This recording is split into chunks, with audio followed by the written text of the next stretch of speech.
Bismillahirrahmanirrahim. Assalamualaikum warahmatullahi wabarakatuh. Nama saya Akmal Alif bin Cik Basir pada Unit Pendidikan Jasmani PSMP Jun 2021. Pada hari ini saya akan membentangkan tugasan pertama kerja kursus PJMS 3063, Kurikulum Pendidikan Jasmani dan juga Kaedah Pengajaran. Terlebih dahulu, ucapan ribuan terima kasih kepada pensyarah pembimbing saya bagi subjek ini, iaitu Encik Ahmad Jailani bin Halus, di atas bantuan yang telah diberikan bagi saya menyiapkan kerja kursus ini.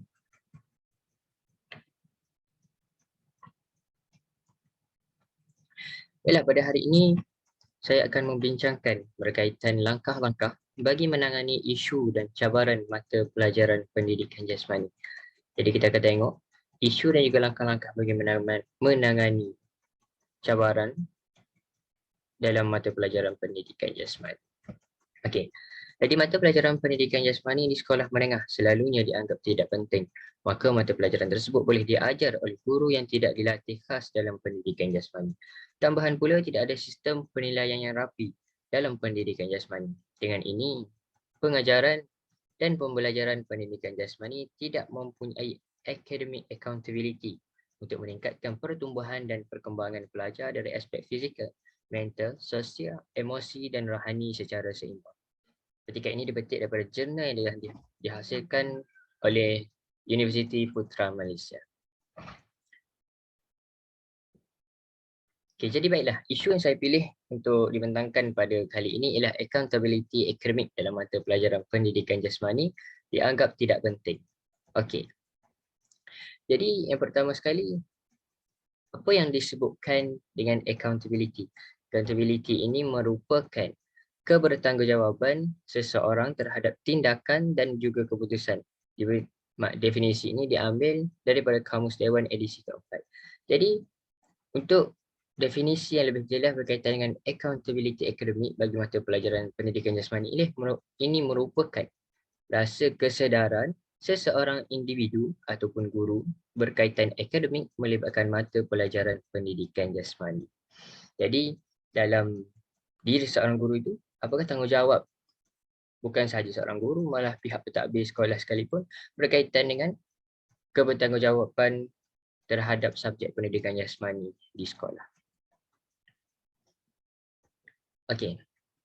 Jadi baiklah. Yang pertama sekali, apabila adanya masalah ataupun isu utama accountability akademik mata pelajaran pendidikan jasmani yang dianggap tidak penting, maka timbullah beberapa masalah lain yang berkait rapat dengan accountability akademik tersebut. Jadi antaranya ialah yang pertama sekali, pihak pengurusan sekolah tidak mengambil berat tentang pelaksanaan subjek pendidikan jasmani. Jadi ini kita dapat lihat bahawa kadang-kadang di sekolah, pihak pentadbir sekolah ini memandang rendah, memandang remeh berkaitan dengan subjek pendidikan jasmani dan sekaligus menyebabkan subjek pendidikan jasmani ini tidak diajar dengan betul dan berkesan di sekolah. Okey. Jadi mereka juga menganggap semua guru dianggap boleh mengajar subjek pendidikan jasmani. Jadi kalau kita lihat di sekolah misalnya, pada masa kini subjek-subjek pendidikan jasmani ini diajar oleh guru yang bukan berkelayakan dalam bidang pendidikan jasmani. Dan sebenarnya perkara ini menyebabkan banyak kesan-kesan buruk yang akan diperolehi dan juga matlamat objektif pendidikan jasmani itu tidak dapat dicapai dengan baik kerana guru yang mengajar bukan daripada guru yang berkelayakan dalam bidang pendidikan jasmani. Okey, yang ketiga, guru-guru lain menganggap pendidikan jasmani subjek yang main-main dan tidak berbentuk akademik. Okey, jadi apabila perkara ini, apabila pendekatan ataupun penghayatan ini yang ada dalam diri guru-guru yang bukan daripada guru pendidikan jasmani, terjadilah di sekolah kita lihat bahawa kadang-kadang waktu pendidikan jasmani diambil oleh guru-guru bahasa lain, terutamanya subjek-subjek yang melibatkan peperiksaan, untuk dijadikan kelas tambahan dan sebagainya. Jadi pelaksanaan pendidikan jasmani di sekolah itu tidak dapat dilaksanakan dengan berkesan. Okey.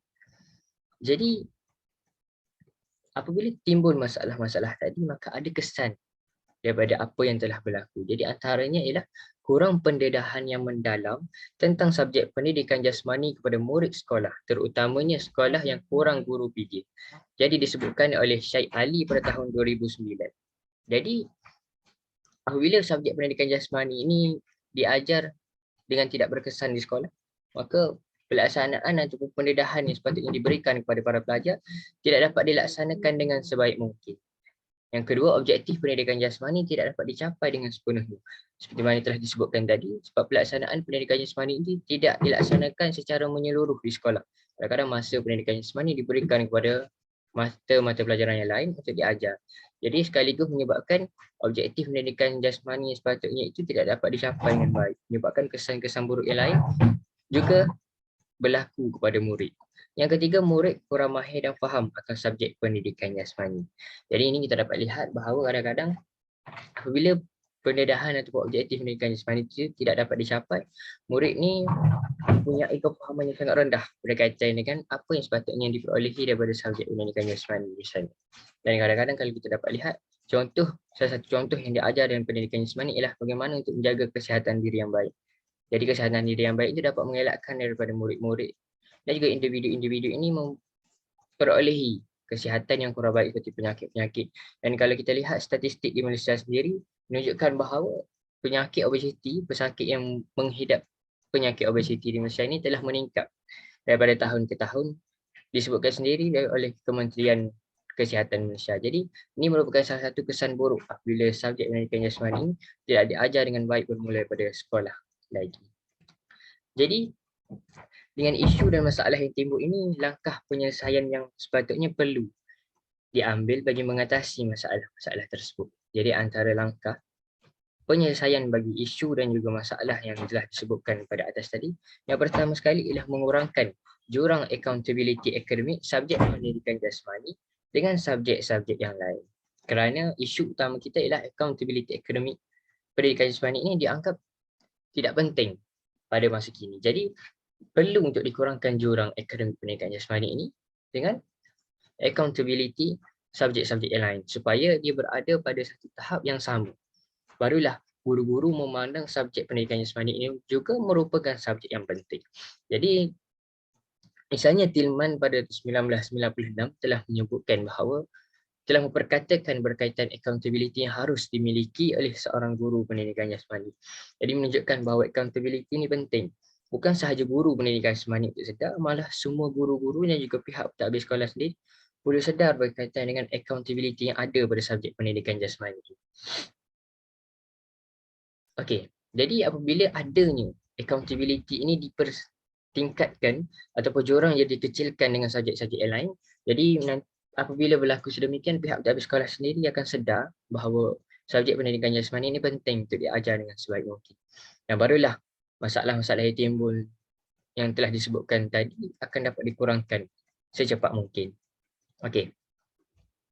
Jadi langkah yang kedua yang perlu untuk diambil ialah memastikan waktu pengajaran subjek pendidikan jasmani memenuhi keperluan masa pembelajaran yang telah ditetapkan.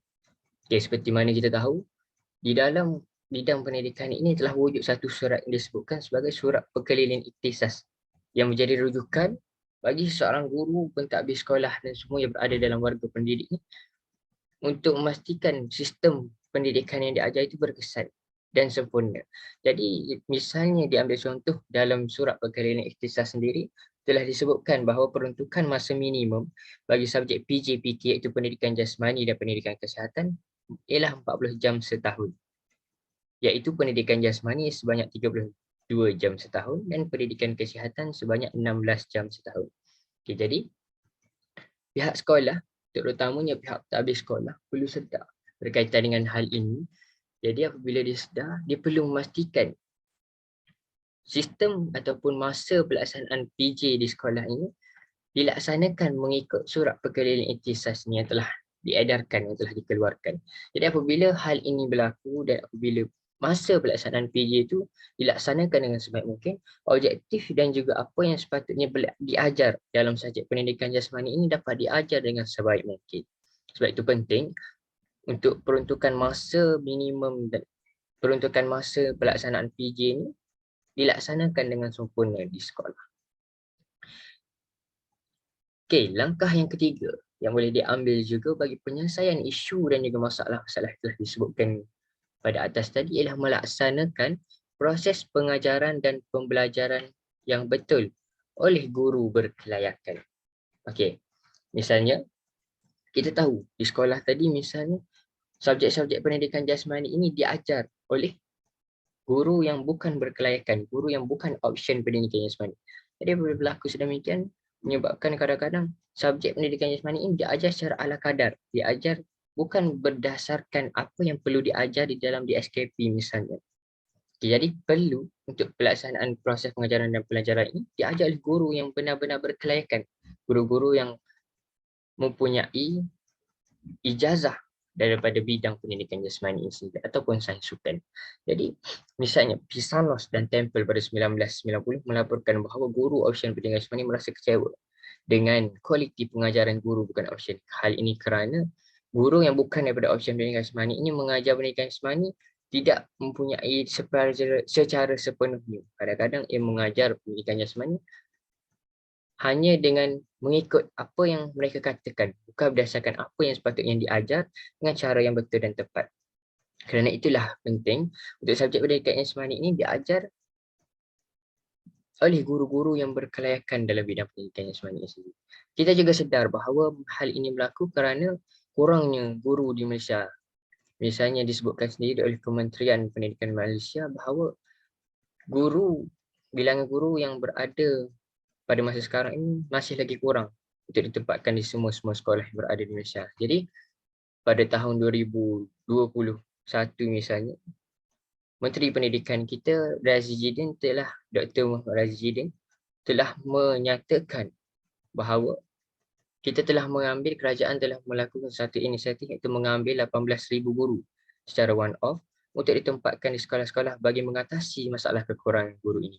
Ini juga dilihat satu langkah yang proaktif yang telah diambil oleh pihak kerajaan untuk mengatasi masalah kekurangan guru ini. Jadi apabila masalah kekurangan guru dapat diatasi, insya-Allah pelaksanaan guru untuk mengajar subjek-subjek berkelayakan mereka, subjek-subjek khusus mereka itu dapat dipastikan dapat dilaksanakan dengan sebaik mungkin. Jadi itulah antara langkah-langkah yang boleh diambil bagi mengatasi isu yang telah disebutkan pada bahagian atas tadi. Yang ini merupakan antara rujukan yang telah saya laksanakan untuk menyiapkan kerja kursus tugasan pertama ini. Jadi, saya rasa setakat ini sahaja pemutaran daripada saya. Sekian, terima kasih.